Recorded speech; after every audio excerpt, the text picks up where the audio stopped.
अस्सलामु अलैकुम मुअज़्ज़ज़ नाज़रीन व सामिईन, मेरे यूट्यूब चैनल अफ़कार आलम में आप सभी हज़रात का खैर मक़दम है। इससे पहले कि मैं अपने उन्वान की तरफ आऊँ, आपको बतला दूँ कि अगर आपने अभी तक मेरे चैनल अफ़कार आलम को सब्सक्राइब नहीं किया है तो प्लीज़ काले बटन को दबाकर सब्सक्राइब कर लीजिए और घंटी के बटन को भी दबा लीजिए ताकि हमारी हर आने वाली वीडियो का नोटिफिकेशन आप हज़रात तक पहुँच जाए। चलिए आज का उन्वान शुरू करते हैं।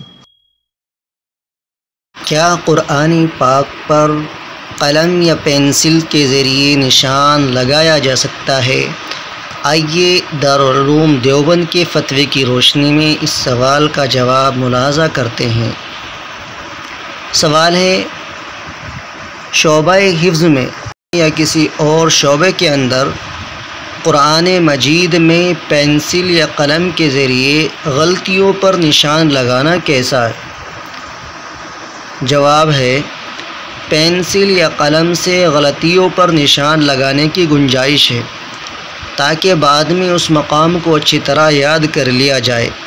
अलबत्ता बेहतर ये है कि कच्ची पेंसिल से निशान लगाया जाए और ज़रूरत पूरी होने के बाद यानी उस मकाम को अच्छी तरह याद कर लेने के बाद उस निशान को मिटा दिया जाए।